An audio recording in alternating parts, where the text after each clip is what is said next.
Hello दोस्तों, मैं हूं रिजवान अली और आप देख रहे हैं MKG क्लासेस। तो हम पढ़ रहे थे क्लास 10th का मैथ और हमारी चल रही थी प्रश्नावली 3.1।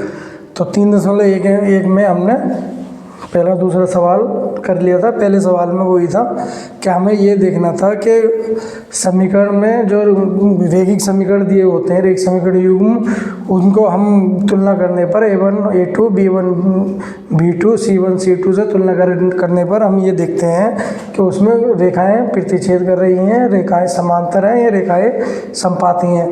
अगर रेखाएं प्रतिच्छेद करती हैं तो एक अद्वितीय हल होता है और युग्म संगत होते हैं, और अगर रेखाएं समांतर हैं तो कोई हल नहीं होता और युग्म कैसा होता है, असंगत होता है। और अगर रेखाएं संपाती होती हैं, यानी एक के ऊपर एक चढ़ी होती है, तो अनेक हल होते हैं और युग्म कैसा होता है, संगत होता है। वो क्या होते हैं, क्योंकि A1 A2 बराबर B1 B2 बराबर C1 C2 तीनों आपस में बराबर होते हैं रेखाएं, इसलिए संपाती होती हैं। और A1 अपॉन A2 बराबर B1 अपॉन B2 अगर बराबर नहीं है तो ये दोनों आपस में तो रेखाएं प्रतिच्छेद करती हैं और उनका एक अद्वितीय हल होता है। और अगर A1 अपॉन A2 बराबर है B1 अपॉन B2 के लेकिन बराबर नहीं है C1 अपॉन C2 के, तो रेखाएं समांतर होगी, उनका कोई हल नहीं होगा, वो असंगत होंगे, उसके युग्म क्या होंगे, असंगत होंगे। तो इसी पर आधारित सवाल है प्रश्नावली 3.1 का तीसरा सवाल है, तीसरे का फर्स्ट सवाल है। हमें इसमें यह देखना है कि अनुपातों A1 upon A2 B1 upon B2 तथा C1 अपॉन C2 से तुलना करके बताएं कि समीकरण युग्म संगत है या असंगत है। हमें यह देखना कि ये समीकरण दोनों जो दिए हैं ये संगत है या असंगत है। पहले हम इनकी तुलना करेंगे। तुलना करने पर A1 A2 और A1 A2 B1 B2 C1 C2 के मान निकालेंगे। मान निकालने के बाद में हम उनके तुलना करेंगे। तुलना करने के बाद में हम ये देखेंगे कि A1 upon A2 B1 upon B2 C1 upon C2 एक दूसरे से किस प्रकार संबंधित है। उसी से हम निकालेंगे कि युग्म जो है ये संगत है या असंगत है। तो आइए देखते हैं। अब जैसे ये समीकरण युग्म दिया हुआ तो हम इसको ऐसे भी लिख सकते हैं 3x प्लस 2y माइनस के 5 बराबर 0, क्योंकि इधर प्लस में इधर आके माइनस हो जाएगा। या इसको भी हम इस तरह से लिख सकते हैं 2x माइनस 3y माइनस के 7 बराबर 0। ठीक, क्योंकि ये 7 आगे इधर माइनस में हो जाता है, ये इधर प्लस में है, इधर 0 रह जाएगा। तो हम तुलना करने पर यहाँ लिखेंगे,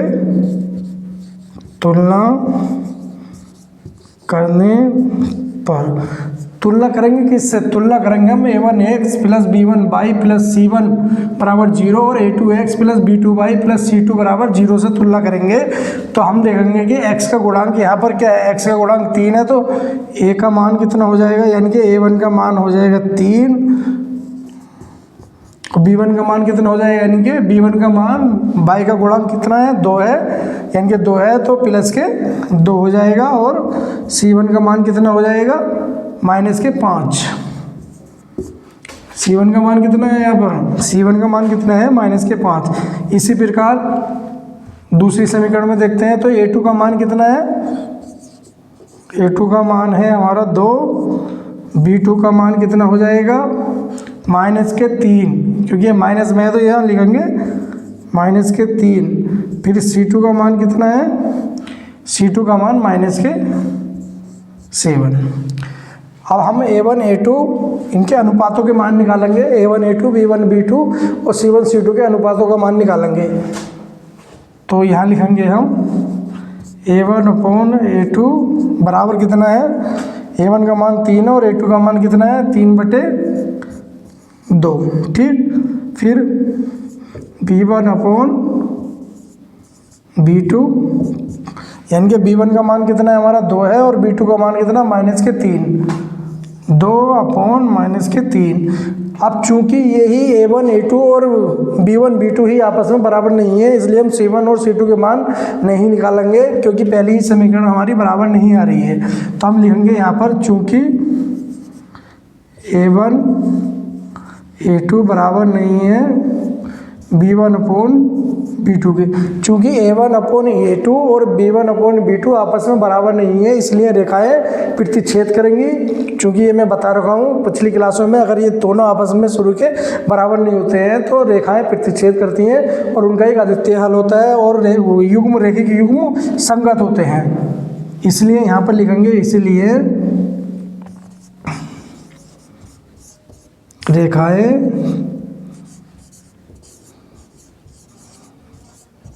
प्रतिच्छेद करती हैं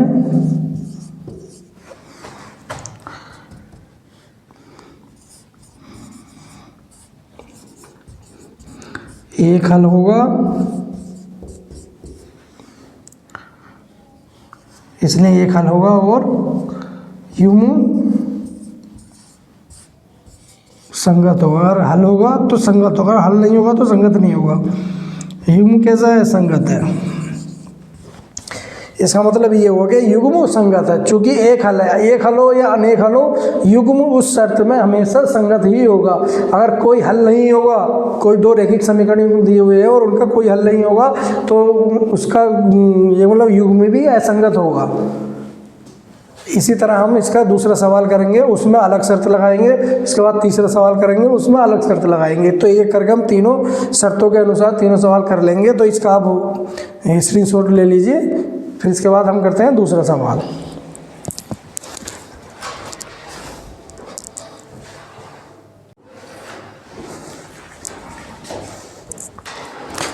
तो इसका ये दूसरा सवाल है। दूसरे सवाल में देखो हमने समीकरण युग्म मैंने लिख लिया, पहले हल कर लिया है। हल करने के बाद में मैं ऐसे ही आपको समझा देता हूँ, ये समझ में आ जाएगा। तो देखो दूसरा सवाल है, ये समीकरण युग्म दिए हुए हैं 2x - 3y = 8। हमने इसको लिख लिया 2x यानी कि 2x - 3y = 3y - 8 = 0, यानी कि 8 को इधर ला के हमने माइनस का कर दिया। अब ये 4x - 6y = 9 है, हमने इसको 9 को इधर ला करके माइनस हो गया। 4x - 6y - 9 = 0।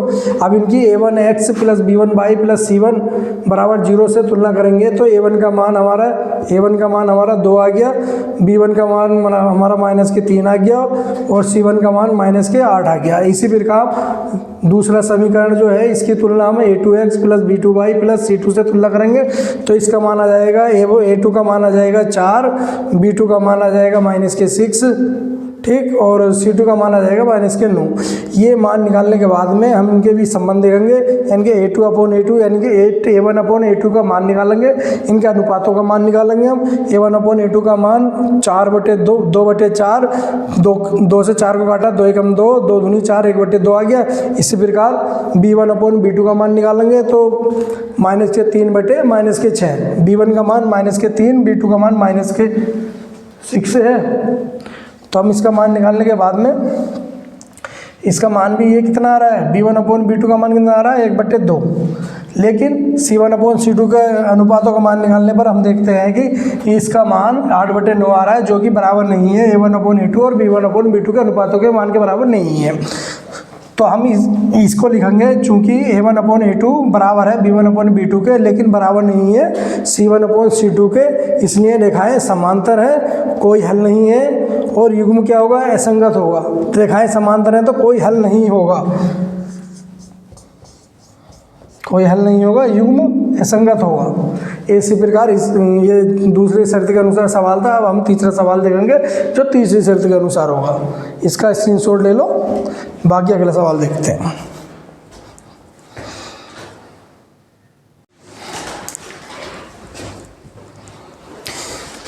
तो आइए इसका तीसरा सवाल करते हैं, यानी कि इसका चौथा सवाल है। प्रश्न नंबर 3 का चौथा पार्ट है। तो चौथा पार्ट में क्या दिया हुआ है? समीकरण युग्म दिए हुए हैं 5x - 3y = 11 और -10x + 6y = -22। तो यहाँ पर हम देख रहे हैं कि देखो 5x - 3y माइनस इधर प्लस था 11, इधर आ गया माइनस का हो जाएगा बराबर 0।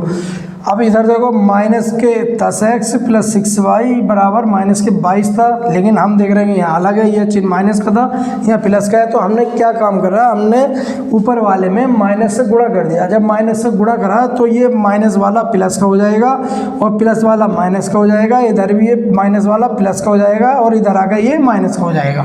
तो इसी प्रकार इनकी तुलना करेंगे हम। तुलना करने पर a1x plus b1y plus c1 से तुलना करेंगे तो a1 का मान हमारा 5 आ गया, b1 का मान हमारा -3 आ गया और c1 का मान हमारे 11 आ गया।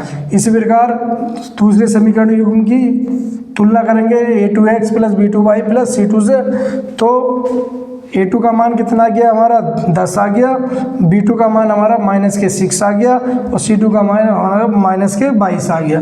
अब इनकी तुलना करने के बाद हम क्या करेंगे, a1/a2 b1/b2 तथा c1/c2 के मान निकालेंगे और फिर उनकी तुलना करेंगे आपस में। तो यहाँ देखेंगे a1/a2 बराबर कितना है, a1 का मान 5 और b2 का मान 10/10, 5 कम 5, 5 दूनी 10 बराबर 1/2 हो जाएगा। फिर इसी प्रकार b1/b2 का मान निकालेंगे तो b1 का मान -3, b2 का मान -6, तो ये हो जाएगा -3/-6, माइनस से माइनस कैंसिल, 3 ही कम 3, 3 दूनी 6, यानी कि 1/2 आया इसका भी मान। फिर इसके बाद c1/c2 का मान निकालेंगे, c1/c2 बराबर हो जाएगा हमारा -11/-22, -11/-22, माइनस से माइनस कट गया 1/2, तो ये आ जाएगा 1/2। तो यहाँ हम देख रहे हैं कि इनके अनुपातों की तुलना करने पर हम देखते हैं कि तीनों के मान समान हैं। तीनों के मान समान होने का मतलब ये है कि रेखाएं समपाती होंगी। जब रेखाएं समपाती होंगी तो उसके अनेक हल होंगे।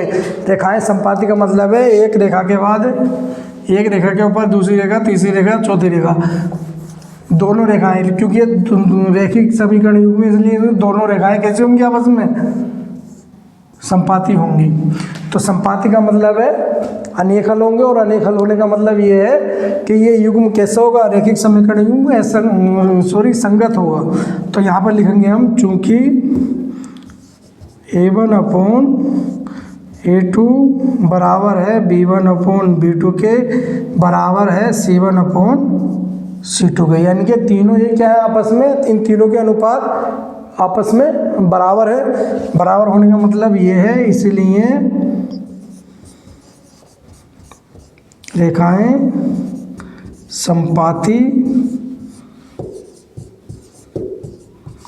होंगी तथा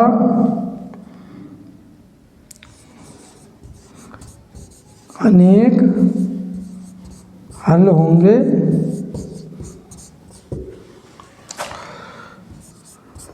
रैखिक युग्म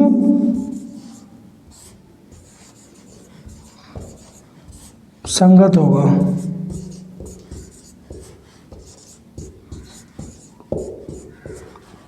आंसर। तो हमने क्या करा, हमने पहले रैखिक समीकरण युग्म लिखा, उनकी तुलना करी, a1x b1y प्लस c1 और a2x plus b2y plus c2 से तुलना करने के बाद में हम इनके मान निकाले। मान निकालने के बाद में फिर इनके a1 a2 b1 b2 और c1 c2 के अनुपातों के मान निकाले। अनुपातों के मान निकालने पर हमने ये देखा कि कौन कौन से अनुपात आपस में बराबर है, कौन से बराबर नहीं है। तो यहाँ हमने देखा कि ये तीनों आपस में बराबर है और तीनों आपस में बराबर होने की शर्त का मतलब ये है कि रेखाएं समपाती होंगी, उनके अनेक हल होंगे और रैखिक समीकरण युग्म कैसा होगा, संगत होगा।